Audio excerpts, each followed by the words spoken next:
যে বন্ধুরা, এটা আজকে আমাদের দুপুরের লাঞ্চ। ছোট মাছের চচ্চড়ি, আলু বেগুন দিয়ে ছোট মাছের চচ্চড়ি। চচ্চড়ি ঠিক না, একটু ঝোলও রেখেছি। এটাকে মাখা মাখা করলে সেটা চচ্চড়ি হয়ে যাবে। ছোট মাছের ঝাল। এটা হলো চিংড়ি মাছ দিয়ে, আলু দিয়ে আর কচু দিয়ে, এটা কচু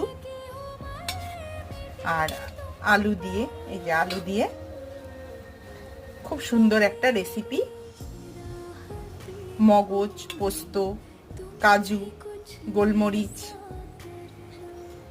সব একসাথে বেটে, গোলমরিচের খুব সুন্দর গন্ধ হয়, সেন্ট হয়, ওর জন্য গোলমরিচটা অ্যাড করতে হয়। খুব সুন্দর একটা রেসিপি। এখানে চলে আসলাম